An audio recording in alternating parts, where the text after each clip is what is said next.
السلام علیکم۔ انوکھے حقائق رکھنے والا دجال کا جزیرہ جس کے بارے میں بہت کم لوگ جانتے ہیں۔ دجال کا نام برائی کے حوالے سے لیا جاتا ہے۔ یہ وہ کردار ہے جس کے حوالے سے ہمارے نبی حضرت محمد صلی اللہ علیہ وآلہ وسلم کی کئی حدیثوں میں اس کا ذکر موجود ہے، اور اس کے متعلق یہ بات پتہ چلتی ہے کہ عالم اسلام کے لیے دجال کا ظہور مشکل ترین اور فتنہ انگیز ہوگا۔ شیطانی قوتوں کا مظہر دنیاوی طاقتوں سے مالا مال ہوگا اور اس کے ذریعے وہ دنیا میں تباہی مسلط کرے گا۔ لیکن بحیرہ عرب میں ملک یمن میں واقع سقطری نامی ایک ایسا جزیرہ ہے جس کو دجال کا جزیرہ بھی کہا جاتا ہے۔ اس جزیرہ کے شمال میں جزیرہ نما عرب پر واقع یمن ہے تو مغرب میں افریقی ملک صومالیہ واقع ہے، جنوب میں بحیرہ ہند ہے تو شمال مغرب میں دنیا کی اہم ترین تجارتی گزرگاہ ہے۔ یہ جزیرہ حقیقت میں افریقہ کا حصہ تھا، مگر 50 لاکھ سال پہلے جب دنیا کے تمام براعظموں سے جدا ہو گیا تو یہاں کے نباتات، چرند پرند اور دیگر ماحول دنیا کے ہر حصے سے کافی حد تک مختلف ہے، جس کے بارے میں آپ کو بتانے جا رہا ہوں۔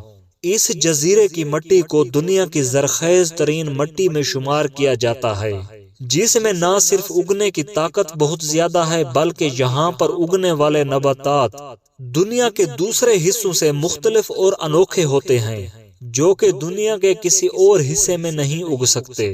اس جزیرے میں ایک خاص قسم کا درخت پایا جاتا ہے جس کو ڈریگن بلڈ ٹری کہا جاتا ہے۔ مقامی لوگ اس درخت کو دم الخوین کے نام سے بھی پکارتے ہیں، جس کا مطلب دو بھائیوں کے خون والا درخت۔ اس درخت کے تنے سے خون کے رنگ والا ایک رس نکلتا ہے جس کو دیکھ کر ایسا محسوس ہوتا ہے کہ جیسے درخت سے خون نکل رہا ہو۔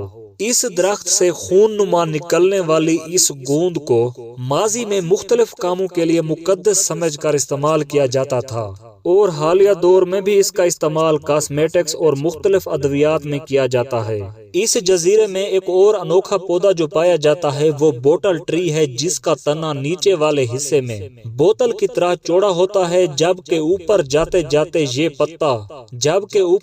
جاتے یہ پتلا اور نازک ہو جاتا ہے۔ اس پودے پر لگنے والے پھول اتنے خوبصورت ہوتے ہیں کہ ان کو صحرائی گلاب بھی کہا جاتا ہے، لیکن یہ پودا شدید زہریلا ہوتا ہے۔ اس جزیرے میں تقریباً 700 ایسے نباتات پائے جاتے ہیں جو کہ دنیا کے کسی اور حصے میں نہیں پائے جاتے۔ جزیرے میں صحرا، ساحل، پہاڑ اور غار موجود۔ اس جزیرے میں ایک جانب تو سفید مٹی کے ساحل موجود ہیں تو دوسری جانب اسی مختصر سے جزیرے میں 1500 میٹر بلند پہاڑ بھی موجود ہیں، جہاں پر ایسی غاریں موجود ہیں جہاں پر قدیم دور کے انسانوں کے نشانات موجود ہیں، جو یہ ثابت کرتے ہیں کہ یہ جزیرہ روز اول سے انسانوں کا مسکن تھا۔ جس طرح کہا جاتا ہے کہ دجال کا ظہور مشرق سے ہوگا اور ایسی جگہ سے ہوگا جہاں پر مشرق وسطی کو وہ متاثر کر سکے۔ اس کے علاوہ اس کی رہائش کی جگہ منفرد ہوگی۔ تو ان تمام نشانیوں کے سبب لوگ اس جزیرے کو دجال کے جزیرے کے نام سے پکارتے ہیں۔ دوستو، چینل کو سبسکرائب، ویڈیو کو لائک اور شیئر کرنا۔